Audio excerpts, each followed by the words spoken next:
what's the big reason why people lie to polls? With me in the studio, we have pollster Jonathon Tension. He works for the polling industry, as it's become, and of course, Apocalypse News regular Rodney Pebbles. Where would we be without Rodney? Thanks, James. Thanks. It's really good. So, Jonathon Tension, I'd like to talk to you about this industry that's grown up around polling and complaints that your recent guesses, probably don't like that word, have been a little bit shaky, a little bit awry. What's going on there? First of all, James, I think we call them models. I think what you're describing as guesses, we actually call models in the polling world. Yes, okay. Just imbues it with a bit more. It makes it sound more important. Polls are important, James. More. Polls are important. We might get into why in a little bit. But to your first question, as in, why are people lying to polls? There's a variety of reasons. In society these days, there's not a lot of trust between people in positions of power and people who don't have a lot of power. And so it's important that we try and engender that trust back into the political process, and that's what these exit polls are all about. That's what we're trying to do. Okay, I want to bring Rodney into this. Rodney, we've recently had an election. We heard a lot from pollsters about what was going to happen. Yeah. They will claim that they were in the ballpark in terms of the numbers, but really, does polling have any effect on you or the general public and the way that you choose to vote?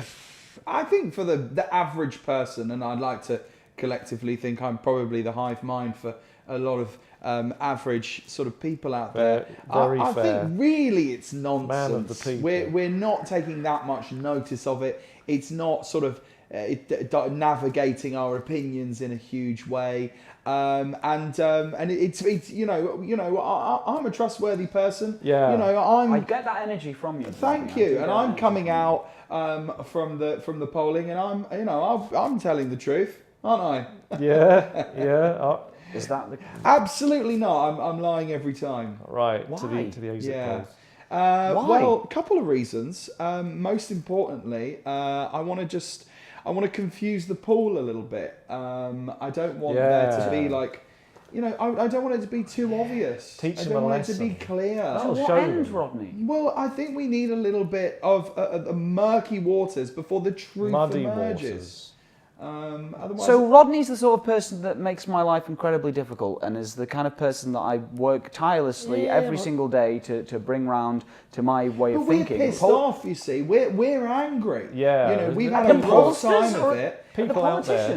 But indirectly we're getting back at you, see, because I come out and I say, oh, actually, I voted for the Tories again. Okay, right. They get a little tick, they get a message, and they think there's a little bit of hope for them. Yeah, and I'm upset, and that's the only way, isn't it? Yeah, it's the only way. that'll teach them. So they're That's showing them. Oh, we've got another vote. Guys, And we've then got they, a then they vote don't. coming Gents, in. polling's not supposed to be sort of adopted and used as like a political weapon. It's But purely democracy is an illusion. We oh. don't have any power. So Yeah. the little power you give us, that's how we're going to use it. And that's pretty much how everyone's Rodney, using your it. vote is the power, and the polls, accurate polls, will more accurately represent the power that you wield as a citizen. Look, if polls, it doesn't really. If polls I don't aren't think so. accurate, then parties don't know which constituencies they should be favouring and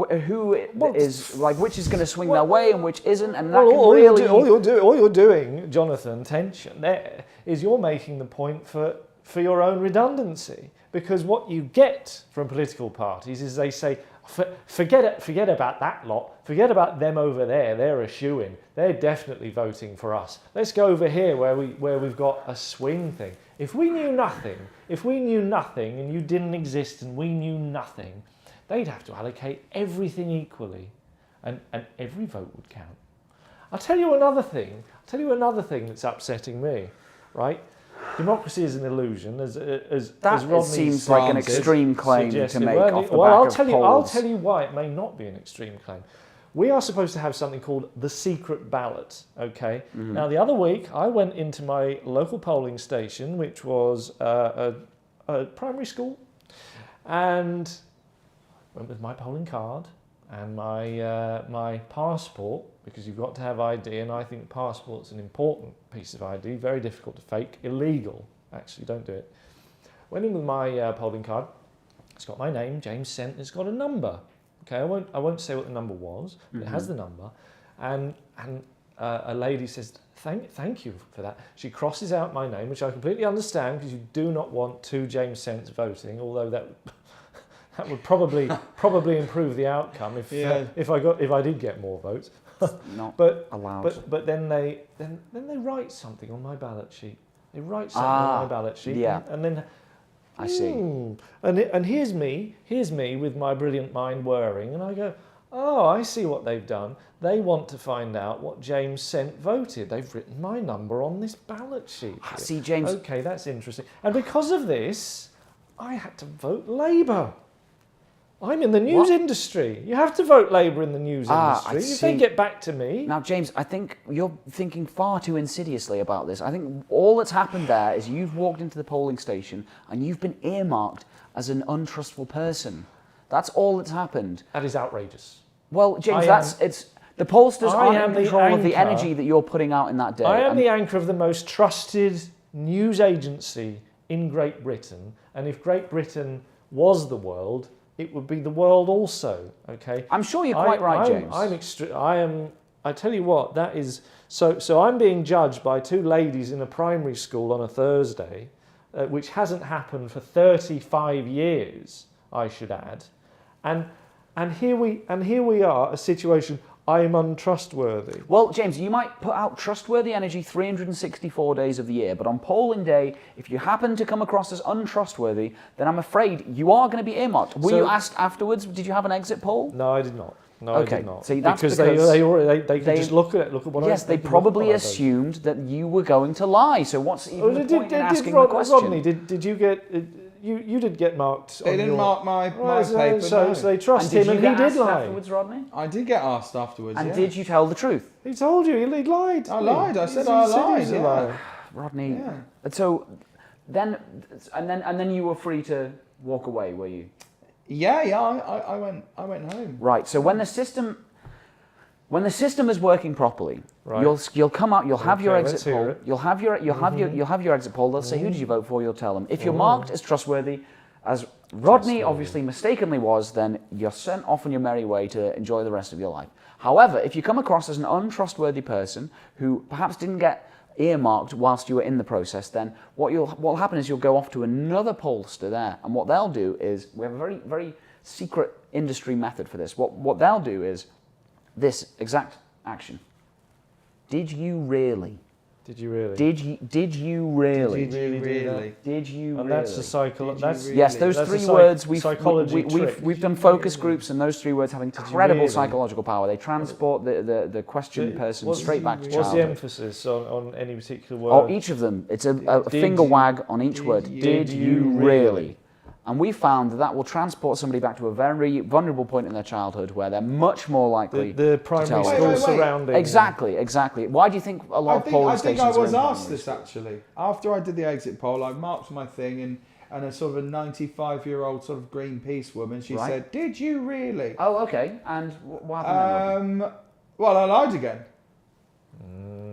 See, it's not all of that. How much money is well, I know it's making a lot of money with the polling industry indeed, but how much money are you spending on psychologists, on did you really? It doesn't even work. Rodney's outsmarted you from top to bottom. Well, we put a lot of faith into this program, and it's fair to say we put a lot of money into it as well. Obviously now we need to come up with a 3rd step after did you really. We're going to have to find another 3-word phrase that's going to be just as effective and hopefully break down some more barriers, and maybe then Rodney will stop lying. What about really? Simplify it even further. Okay. Will you really? Have you really? Are you honest? Are you honest? This is all really useful, guys. Thank you. Well, and you get it for nothing. I mean, obviously, a long time until the next election, a little while to get it right. Got bed in a little bit. Got bed in. Settle in on the on how did you when was it or whatever you end up saying. Yeah. Well, the main problem is are people like Rodney going to start telling the truth? Like, Rodney, are you going to use these next 4 or 5 years to start being more honest with people, or are you going to continue to lie? Maybe actually I will start being honest. Thank you. This is the sort of thing. I've known Rodney too long. The polling industry the polling industry is a disaster. It's a disaster right now. Anyway, more after these messages.